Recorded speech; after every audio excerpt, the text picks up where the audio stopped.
Welcome back to Grim Rules. Grimheads, it's been a while. No, it's true. It's been a while. Life happens, you get a little busy, you get a little sick. Some might say that it's a little random, which is the theme of today's video, which I was following a Midwinter's Mini video on kind of personalizing and taking your minis to the next level, which was a great watch, and I'll link it down below. So I started messing around with a guy, and we'll pretend as I start the video that I did not do that, because I realized, man, I should have recorded this, because I've had this idea of taking all my paints into one big bucket, picking out different parts of the mini, and just randomly painting the guy. I feel like my painting, I use the same 7 or 8 colors and mix in whites and blacks, white or black into it to lighten it or darken it. I feel like my painting has kind of gotten a little samey and a little boring. The plan with today's video is to take all of my who knows how many paints, throw it in a box, mix it all about, and pick out one paint for each part of his body. The rules are simple. I have to use that color as the main color. I can mix in white or black, and at the end, if there's any extra bits that I didn't account for with color, because sometimes you get in there, I will then pick another random color to throw on there. There's some additions that I'm adding, like the orc head, the little wooden thing that he's standing on. I will paint those kind of a normal traditional Warhammer color or traditional real world color, just to help it kind of blend in and give it some sort of grounding in universe reality or something. I don't know, it just feels like I should paint those normally to give him context within this. Let's go ahead and start from the bottom up with he boot. Try not to feel.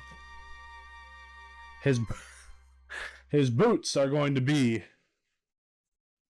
Cabalite green. Oh boy. His pants.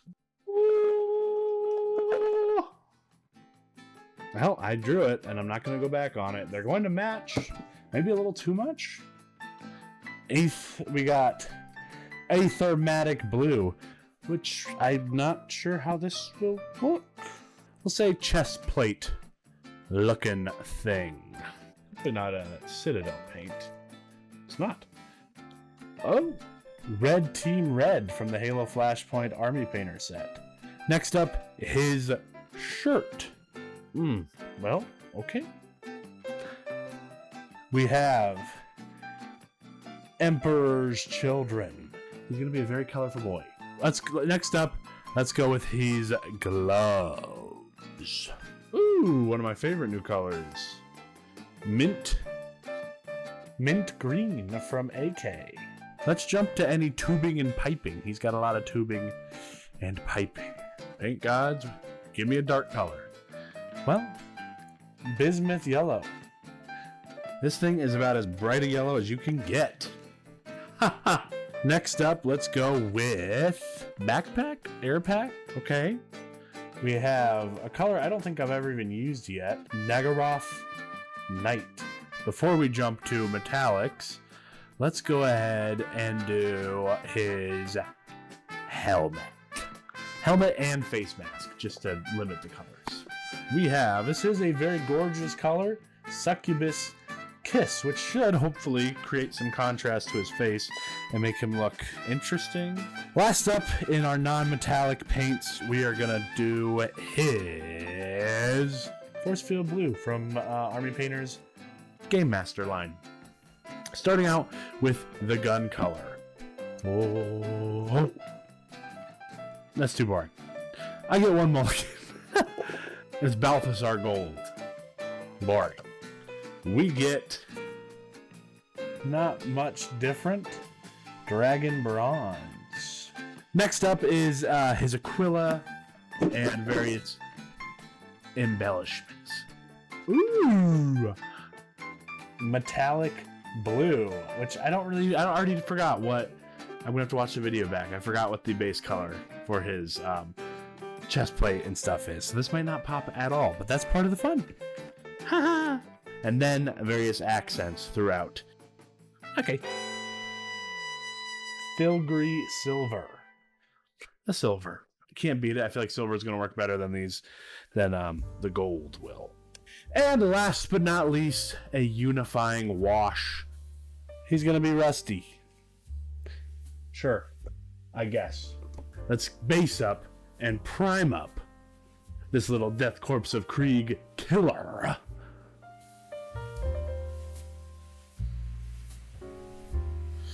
Starting out our guy, you can see I actually did a little bit of kit bashing on him. I'm just kind of pretending that I'm doing it in real time for the video. I added some pinholes using this little pinhole tool, and I actually got some green stuff that I put around and had some extra orc bits that I kind of littered around the guy, kind of as like a trophy in my head cannon for this guy on his hip.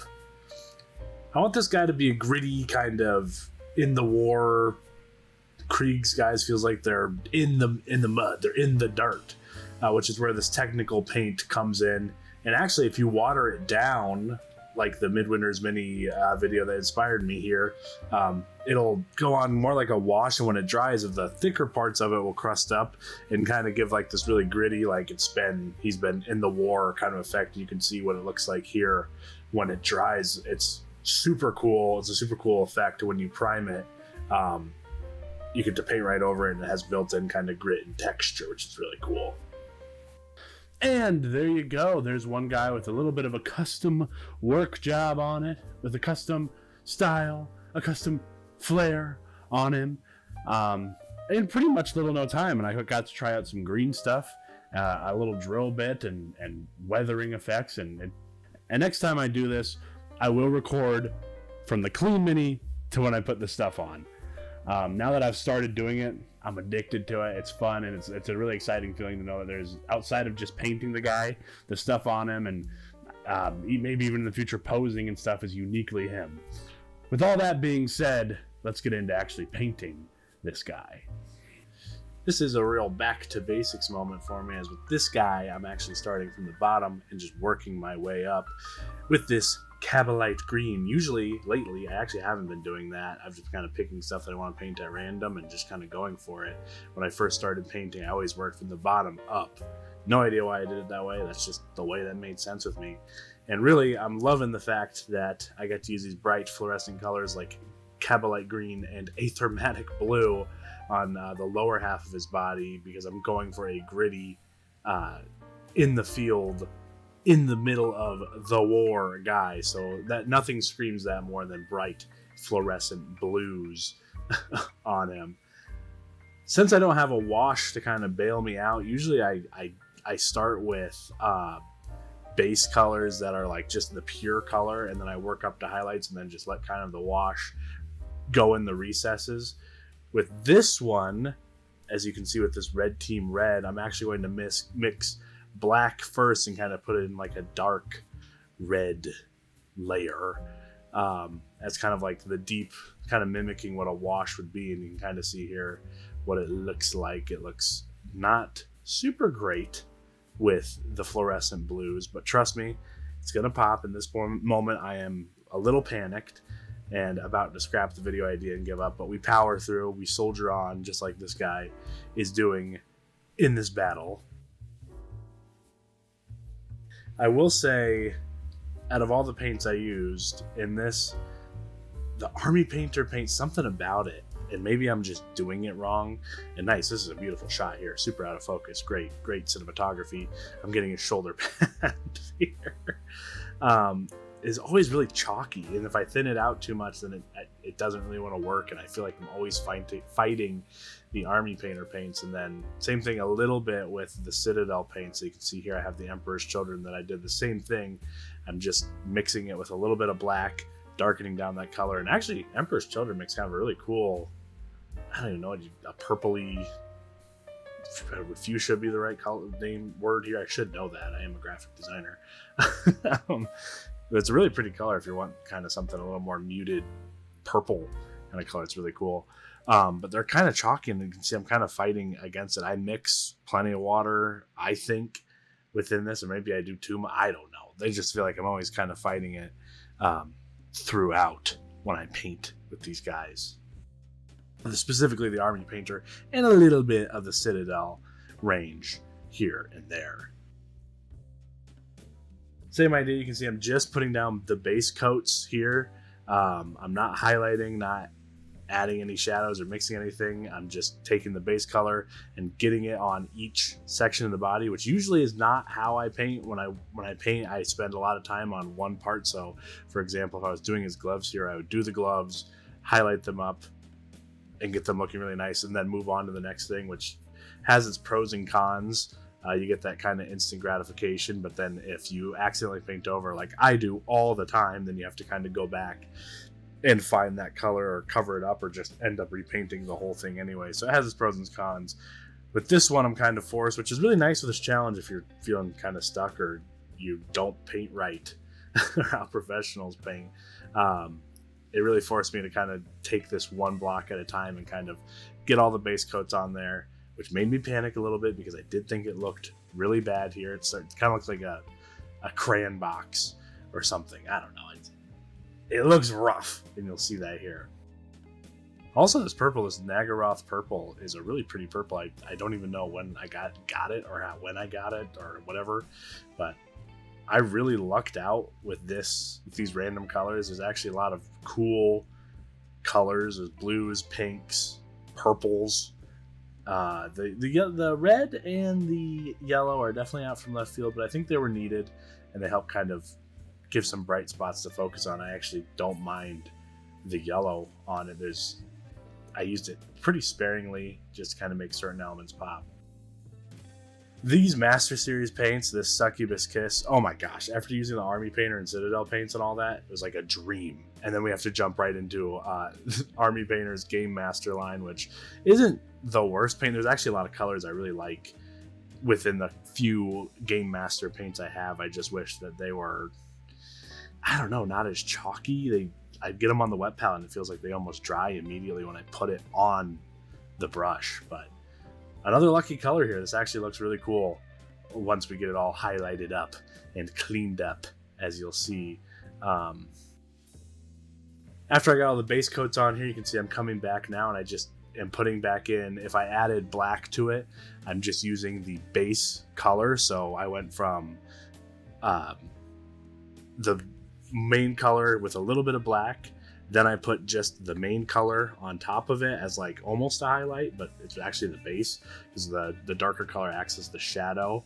And then I actually go back again and add a little more and add some white to it to give it its highlight. And then from there, either I leave it if I think it's enough, or I add even a little more white if I need to kind of add another highlight upon a highlight.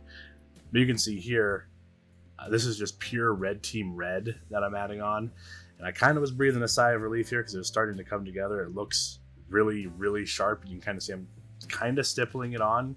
But just wanted to make sure that some of the deeper recesses don't get the pure red team red. So I still want some of that dark red to shine through. There's a whole, what's the point of me painting that dang thing on if you can't even see it? Here's the shoulder pads in focus earlier. You can see here, so I'm taking it just one chunk at a time. So I put back on the base red, and this is now the red mixed in with a little bit of white. And I might have cheated a little bit and used a little bit of the yellow that I'm using on the tubing and piping, just to kind of give it, so it doesn't look so pink. I hate when the reds go up and look super pink. It's a quick, rough, and dirty edge highlight. I want this guy to have a lot of texture and feel gritty. So I'm not being super sharp or super specific. Also, I just kind of want to see it come together at this point. I'm kind of panicking and worrying about, is it going to look good? Is it not? So I'm just kind of being free, fun. It's a fun model, so I'm not going to spend a ton of time getting all the edges and looking super close at him. But you can kind of see just adding back in the base coat and then an additional highlight really just, these colors all of a sudden look really dynamic and really cool, and they actually play together really well. One thing I do wish, and you can kind of start to see it, is I wish there was some more contrast between the pink cape shirt thing that the guy is wearing and the red armor. They kind of blend in a little more than I like. And then the Succubus Kiss, as much as I love the paint, it doesn't look that much different from the pink that I'm using on the rest of his body. So there's kind of a lot of everything kind of blending in together. So you'll see later on I go back in with the edge highlight and kind of try to separate those a little bit. But the gloves, you can really see I spent a little more time trying to catch up his fingers and just slowly raising up the edge highlight. You can see I put the base down and then I just catch a little more or a little less each time on the brush stroke. I don't want to cover back up all that hard work that I did on the guy. I'm just catching where the light would be hitting it, so that the upper parts of his finger would get more light than the lower parts, and then I also cover less and less area each time. The yellow paint, I don't know what I was doing wrong. It did not want to stick to the model, so I really had to put on 3 or 4 coats, which is not normal for those pro acryl paints. So I don't know if I just didn't have enough or I needed to mix it. I probably just needed to mix it a little better, honestly.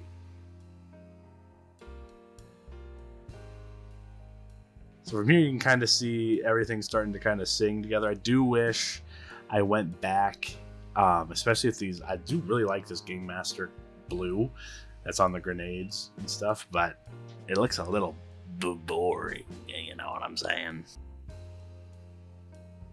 Here's the Dragon's Bronze. Definitely the right choice to mulligan that, whatever that gold was. I can't remember what it was called. The bronze, something about it, the almost, for a metallic, it looks almost pastel, and it kind of helps tie that, all these bright, wonderful colors into some kind of reality of like, no, the gun is made out of brass. There's something, I don't know. I don't know how you describe it. It's really cool. I wish I was able to use this metallic blue a little more, but maybe it works better as just hitting those Aquillas on his helmet and his chest. Just kind of, I stippled and tapped those on, and it really sings.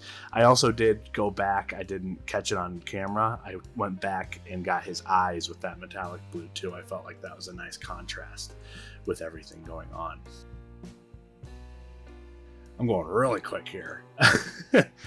So what I did is I just went back through with kind of various things that I felt like needed that filigree silver, caught those, and then I realized I forgot to highlight up the awesome and cool backpack thing. I'm not going to spend a ton of time on this since the orc head wasn't really a part of it, but it's the same process. I just put a base coat down of the Game Master green and just highlighted up various layers.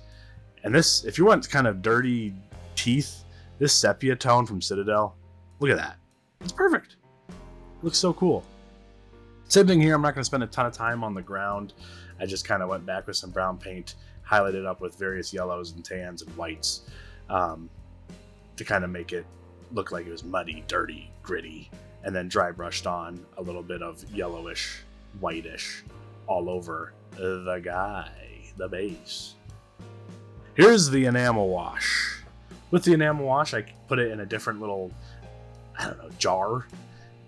I usually would dull this down with a little bit of paint thinner before I put it on the model, but I really wanted, it's a light brown color, so I wanted this to make sure that we could really see this in the recesses. There's no other wash I'm going to do, and I'm definitely not going back through. You can see that's what it looks like mid-dry. We let that sit for about 30 minutes and get our paint thinner out, and we're just going to roll over the guy. You can see I'm rolling over. You'll see here in a little bit what happens if you do more of a brush, which I've actually never had paint come off before, but whoop, this time it did. So I might have just had too much paint thinner on him. And here he is after about another 5-10 minutes of sitting. So we're going to let him dry up a little bit. And I just picked out a random paint color for the rim of the base. Another blue, why not? Go for it. I don't know what color would have made sense here. Yellow, maybe, would have looked cool. And I just gave it a quick rim. Wow.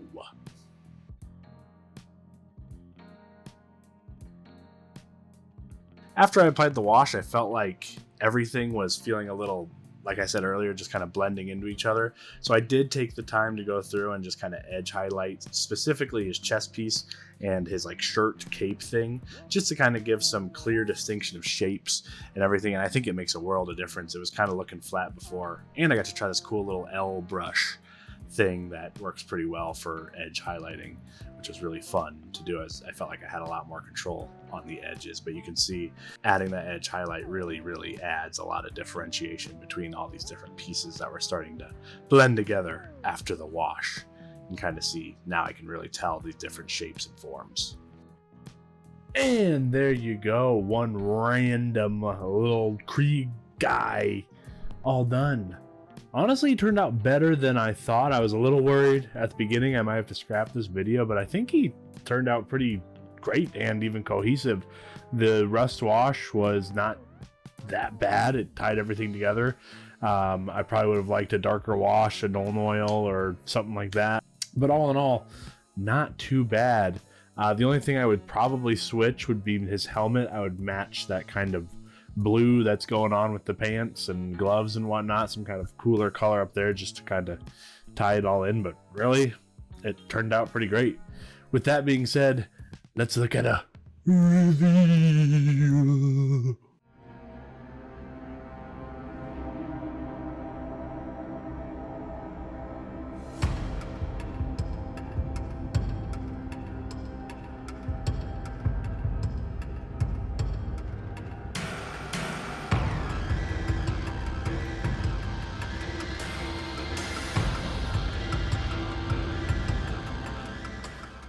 Thank you so much for watching. If you enjoyed the video, make sure you like, subscribe, comment, blah, blah, blah, whatever, who cares, below. And let me know if you guys have any ideas for videos or whatever. I will link what I can find for paints and stuff I use down there, like the Villainy Inks, super awesome enamel washes. Make sure you check out Midwinter's Minis video that inspired this, and I will catch you guys next time on Grim Rolls. Whoa.